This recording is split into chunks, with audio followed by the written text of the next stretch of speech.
ফুচকা ভালো লাগে না এমন খুব কম মানুষই আছে। যারা যারা আমার মতো খুব বেশি ফুচকা পছন্দ করেন, আজকের রেসিপিটা তাদের জন্য। আজকের ভিডিওতে থাকবে মাত্র ৩টি উপকরণ দিয়ে মশলা তৈরি, সাথে থাকবে ফুচকার মজাদার পুর এবং টক জলের রেসিপি। ফার্স্টে আমি ফুচকার মশলা তৈরি করব।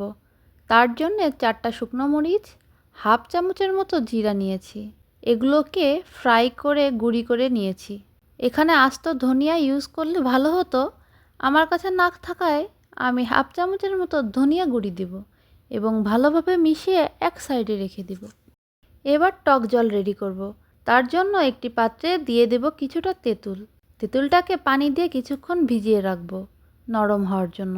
তেঁতুলটা নরম হয়ে গেলে চটকিয়ে তেঁতুলের কাইটা বের করে নিব। এবার এর মধ্যে দিয়ে দিব স্বাদমতো লবণ, হাফ চামচের মতো কিছুক্ষণ আগে তৈরি করা ফুচকার মশলা, কিছুটা চিনি, ধনিয়া পাতা ও কাঁচামরিচকে একসাথে ব্লেন্ড করে 1 টেবিল চামচের মতো দিয়ে দিব। কাঁচামরিচ কুচি 1 চামচ, 1 টুকরা লেবুকে চিপড়িয়ে দিব এবং খোসাটাও দিয়ে দিব।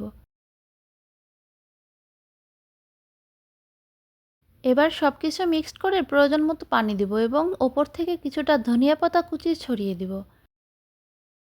এভাবে আমি টক জলটা তৈরি করে নিলাম। এবার ফুচকার ভিতরের পুরটা তৈরি করব। তার জন্য একটা মিডিয়াম সাইজের সেদ্ধ আলু নিয়েছি আর নিব সেদ্ধ ডাবলি বা বুট। এটাকে আমি লবণ ও হলুদ দিয়ে সেদ্ধ করে নিয়েছি। আমি প্রায় হাফ কাপের মতো ডাবলি নিয়েছি। এবার সেদ্ধ আলু ও ডাবলিগুলোকে হাত দিয়ে চটকিয়ে নিব।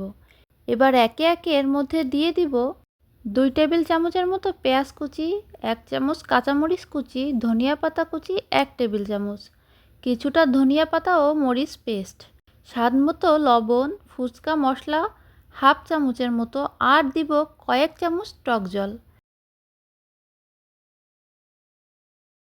এবার সব কিছু ভালোভাবে মিশিয়ে নিলে তৈরি মজাদার ফুচকার পুর। এই ফুচকার পুরটা খুবই মজা হয়েছিল।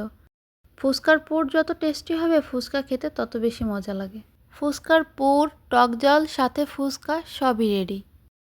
এই ফুচকাটাও আমি বাসায় বানিয়েছি, গত ভিডিওতে তা শেয়ারও করেছি। রেসিপিটা কমেন্ট সেকশনে দেওয়া থাকবে, প্রয়োজন হলে দেখে নিতে পারেন। এত লোভনীয় খাবার সামনে রেখে কথা বলাটা খুবই কষ্টকর। প্রথমে একটা ফুচকা রেডি করছি, টেস্ট করে দেখব সব কিছু ঠিক আছে কিনা।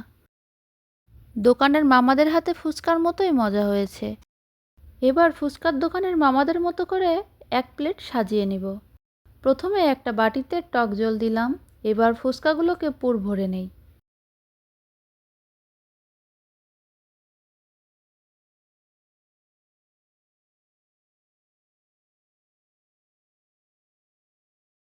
এবার ডেকোরেশনের জন্য ওপর থেকে পেঁয়াজ, কাঁচামরিচ, টমেটো, ডিম ও ধনিয়া পাতা কুচি দিয়ে দিব।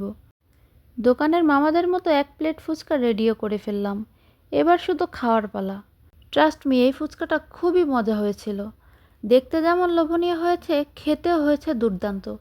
আপনারা বাসায় ট্রাই করে দেখতে পারেন, ইনশাল্লাহ ভালো লাগবে। আর ভালো লাগলে অবশ্যই কমেন্ট করে জানাতে ভুলবেন না। আজকে এখানেই বিদায় নিচ্ছি। আল্লাহ হাফেজ সবাইকে।